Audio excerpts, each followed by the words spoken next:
వాళ్ళు ఉన్నారు బుల్సైలో దాంట్లో. ఇంకో ఇక్కడ ఎల్ల దగ్గర ఫైట్ అవుతుంది. ఓపెన్ లో ఉన్నారు. డబుల్ డోర్ వాళ్ళు కింద దిగారు ఓపెన్ లోకి. అన్నా ఫుల్ డ్యామేజ్ అన్నా.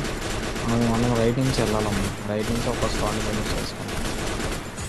స్నేక్ ఏం తీసుకుంటుందో నాకు వాళ్ళకి నాకేం రాలేదు ఒక కిల్ కూడా. కిల్ తీసుకో రాలేదా? రాజు ఇప్పుడు ఇది ఎందుకురా? కొట్టేసా. నా గ్లోబల్ వెనకాలకి వచ్చాయి సేఫ్ గా ఉండాలంటే. రే రే రే ఇవన్నీ ఏరుకుంటారే. పొట్టలు కోరే రే. పొట్టలు హోడకన్నా కావాలా? రైట్ అని ప్రెజర్ పడతాను. రైట్ అనుకుంటా అయిపోతాడు. సరే హీల్ కొట్టాలరా బాబు. నేను ఒక డౌన్ రా రే. మొహి జాగ్రత్త